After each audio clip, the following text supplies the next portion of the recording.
વાર શ્રી ગુસાઈજીએ ગુજરાતનો પ્રવાસ કર્યો છે અને અસંખ્ય જીવોને શરણમાં લીધા છે. આ 84-252 એ લીલા સંબંધી નિજ પરિકરના જીવો એટલે શ્રી ગોકુલનાથજીએ ભાવ પ્રકાશમાં એમની વાર્તા લખી છે. અને શ્રી ગુસાઈજી પણ કેવા છે, ગોપાલદાસજી અહોભાવ પ્રગટ કરે છે, ન હુઆ ન કોઈ હુઆ ન હોય એ રૂપ સબ. શ્રી ગોપાલદાસજી કહે છે, શ્રી ગુસાઈજી જેવો અવતાર ભૂતકાળમાં ક્યારે ભૂતલ પર થયો નથી અને ભવિષ્યમાં ક્યારે થશે પણ નહીં. જો કેટલી બધી અનન્યતા પોતાના ગુરુના ચરણારવિંદમાં છે કે શ્રી ગુસાઈજીથી ઉપર ગોપાલદાસજી કોઈની કલ્પના પણ કરી શકતા નથી. પુષ્ટિ માર્ગ આપણો એવો છે કે જેના થકી આપણો ઉદ્ધાર થવાનો હોય, જેના થકી આપણને પ્રભુ મળવાના હોય, એમના ચરણારવિંદમાં આવીને આપણી મતિ દ્રઢ થઈ જાય, સ્થિર થઈ જાય, અનન્ય બની જાય છે. અને જેના થકી પ્રભુને મળવાના હોય, આપણે કોઈને કોઈ રીતે ઠાકોરજી આપણને એમની સન્મુખ પહોંચાડી જાય છે. અને એટલા માટે ભક્તિ માર્ગમાં અનન્યતા બહુ જરૂરી છે.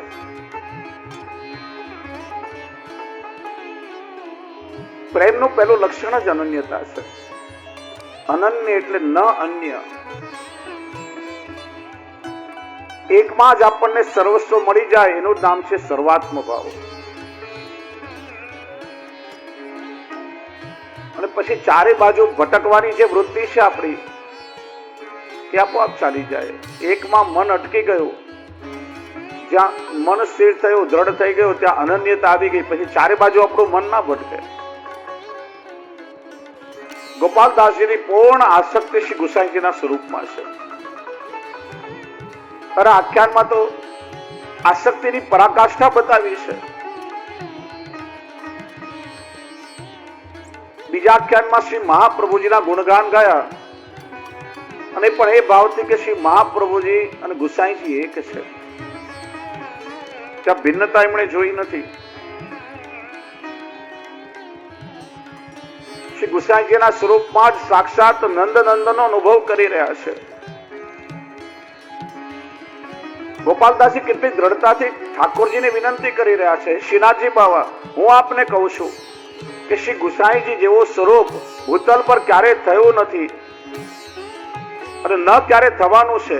માટે હું આપને વિનંતી કરું છું કે જ્યારે જ્યારે મને દર્શન દેવાની આપને ઈચ્છા થાય ને, ત્યારે આપ શ્રી ગુસાઈજી સ્વરૂપે મને દર્શન આપજો. આ અનન્યતાની પરાકાષ્ઠા ગોપાલદાસજીના હૃદયમાં છે. અને આ અનન્યતા જ્યારે કોઈ એક સ્વરૂપમાં આવે ત્યારે માનો જીવ કૃતાર્થ થઈ જાય.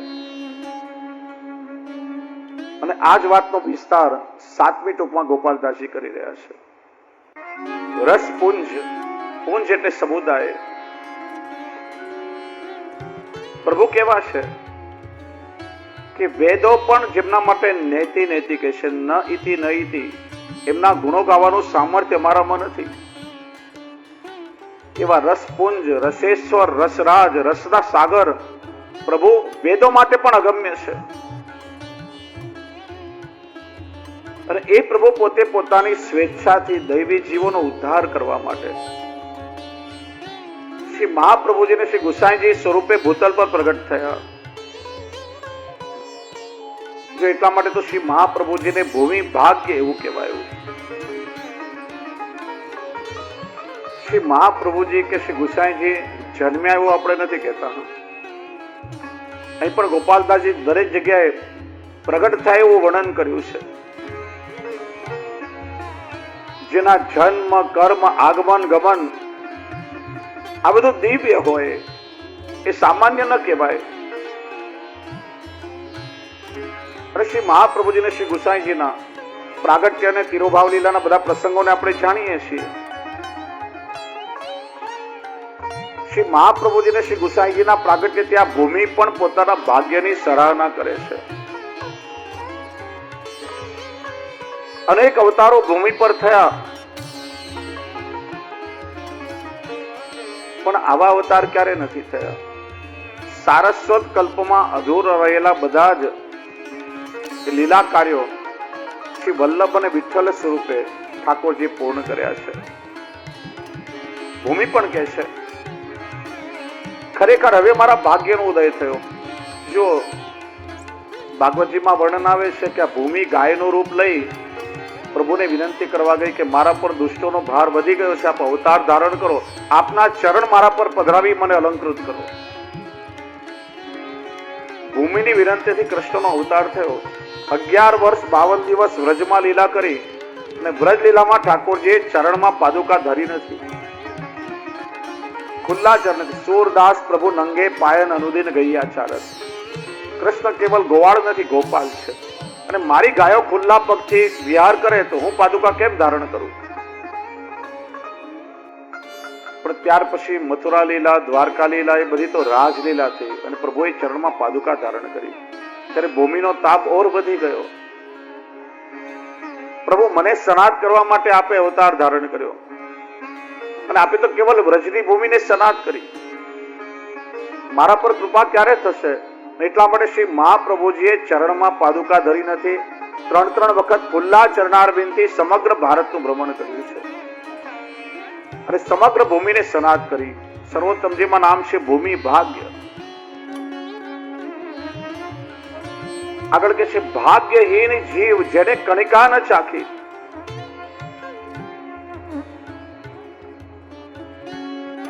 જેના પરમાનંદ સ્વરૂપ પ્રભુને માણ્યા નથી, જેને સ્વરૂપાનંદનું પાન કર્યું નથી. ગોપાલદાસજી કે છે એ જીવ ભાગ્યહીન છે, દુર્ભાગી છે. જેનો વૈષ્ણવના કુળમાં જન્મ થયો, ઘરમાં ઠાકોરજીની સેવા પણ બિરાજતી હતી, પણ વલ્લભની આજ્ઞા અનુસાર જેને સેવાની કણિકાએ ન ચાખી. જન્મ વૈફલ્ય નિરૂપાષ્ટકમાં શ્રી હરિરાયચરણ આજ્ઞા કરે છે, નાશ્રિતો વલ્લભાધીશો ન ચ દ્રષ્ટા સુબોધિની નારાધી રાધિકા નાથો વૃથા તજન્મ ભૂતલે.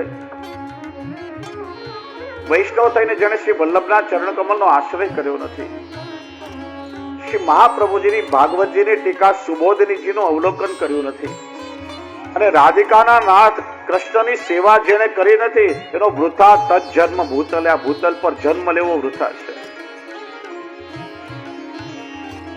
એ જ વાત ગોપાલદાસજી કહી રહ્યા છે, ભાગ્યહીન જીવ જેને કણિકા ન ચાખી. જે પ્રભુએ આપણને રહેવા માટે આટલું મોટું ઘર આપ્યું છે, શું એને ખૂણામાં એક 2x2 ના કબાટમાં ના પધરાવી શકી? જે ઠાકોરજી આપણને દરરોજ પહેરવા માટે વસ્ત્ર આપે છે, એ પ્રભુને એક 1/2 મીટર વસ્ત્રમાંથી આપણે વસ્ત્ર ના ધરાવી શકીએ? જે ઠાકોરજી સવાર સાંજ 2 વખત આપણું પોષણ કરે, આપણું પેટ ભરે છે, એ પ્રભુને આપણે શું 2 ટોક મિષ્ટીના ન ધરી શકીએ? જો આટલું પણ આપણાથી ન થાય તો આપણે પોતાની જાતને વૈષ્ણવ કેમ કહી શકીએ?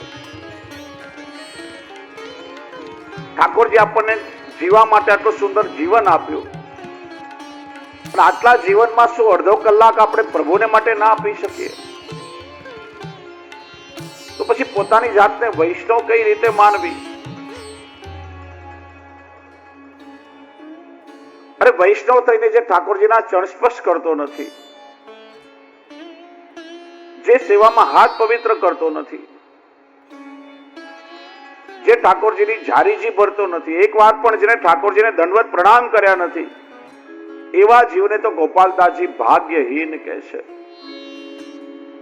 કેમ કે ઘરમાં સાક્ષાત પૂર્ણ પુરુષોત્તમ પ્રભુ બિરાજી રહ્યા છે અને છતાં પણ એ જીવ તો સાવ ઠાકોરજીથી વિમુખ જ રહ્યો છે. જો આપણા બધાની તકલીફ શું છે કે સમાજમાં કોઈને ખોટા કામ કરતા જોઈએ તો એને જોઈ જોઈને આપણે ખોટા કામ કરતા થઈ જઈએ. પેલો જો ખોટા કામ કરીને રાતોરાત કેટલો પૈસા વાળો બની ગયો તો આપણે પણ એવું કરીએ. પણ કોઈને સારા કામ કરતા જોઈને આપણને સારા થવાનું મન થતું નથી. પેલો સારું કાર્ય કરી રહ્યો છે, ચાલો આપણે પણ સત્કાર્ય કરીએ. પેલો વૈષ્ણવ ઠાકોરજીની સેવા કરી રહ્યો છે, ચાલો હું પણ ઠાકોરજીની સેવા કરું. એવું મન આપણને ક્યારે ના થાય. ખોટા કામ કરવાનું મન થાય, બધા કરે છે તો હું પણ કરું, એમાં શું વાંધો? વૈષ્ણવે વિચારવું જોઈએ. આગળ જ આપણે ચર્ચા કરીને શું કરવું જોઈએ ને શું ના કરવું જોઈએ. વૈષ્ણવે વિચારવાનું, હું સામાન્ય જીવ નથી, હું શ્રી વલ્લભનો વૈષ્ણવ છું. મારો જન્મ ખાલી પાનના ગલ્લા પર ઉભા રહેવા માટે નથી થયો. મારો જન્મ કેવલ ટીવીની સિરિયલો જોવા માટે કે કેવલ લૌકિક પંચાયત કરવા માટે નથી થયો. દુનિયાના લોકો ગમે તે કરે, હું શ્રી વલ્લભનો વૈષ્ણવ છું, મારાથી આવું ન થાય. આ વિચાર વિવેક વૈષ્ણવે કરવો જોઈએ. કે છે ને, ગામમાં એક ખેડૂત ગાડામાં અત્યંત ભાર ભરી અને ગાડામાં એક બળદ બાંધ્યો હતો. એ ભાર એટલો બધો મૂક્યો, પેલો એક બળદ એ ગાડું ખેંચતા ખેંચતા હાંફી ગયો, મોઢામાંથી ભીડ નીકળવા લાગ્યો. રસ્તામાં એક ગધેડો મળ્યો. ગધેડો પેલા બળદને કહે છે, તું તો રહ્યો સાવ બળદ ને, આટલો બધો ભાર તું ખેંચી રહ્યો છે, મોઢામાંથી ભીડ નીકળી ગયો ને છતાંય તું ખેંચે છે. મારો માલિક જો મારા પર આટલો ભાર મૂકે ને, હું તો આવટવા લાગુ, બધું નીચે પાડી દઉં, બીજી વાર મૂકે જ નહીં. ત્યારે પેલા બળદે કહ્યું, તું આવું કરી શકે કેમ કે તું ગધેડાનું સંતાન છે. તારી માને તો કોઈ મંદિરમાં પ્રવેશ પણ કરવા દેતું નથી, અને મારી માં તો ભગવાનની બાજુમાં રહીને પૂજાય છે. હું ગાયનું સંતાન છું, તું કરી શકે પણ મારાથી એવું ના કરી શકાય. એમ વૈષ્ણવ વિચારવાનું, હું શ્રી વલ્લભનો વૈષ્ણવ છું. દુનિયાના લોકો જે કરે તે કરે, મારાથી આવું ના કરાય કે મારે અમુક વસ્તુ કરવી જોઈએ. વૈષ્ણવે શું કરાય ને શું ના કરાય, બહુ સુંદર મજાનું ધોળ છે. સાથે મળી અને આપણે ગાવાનું, ને દરરોજ આ ધોળ વૈષ્ણવે ચિંતન કરવા જેવું છે, જેનાથી વૈષ્ણવે શું કરાય ને શું ના કરાય એ વિચાર વિવેક આપણી અંદર આવે. બધા સાથે મળીને આપણે ગાઈએ, કેમ કે શ્રી વલ્લભની કંઠી આપણે કંઠમાં પહેરી છે.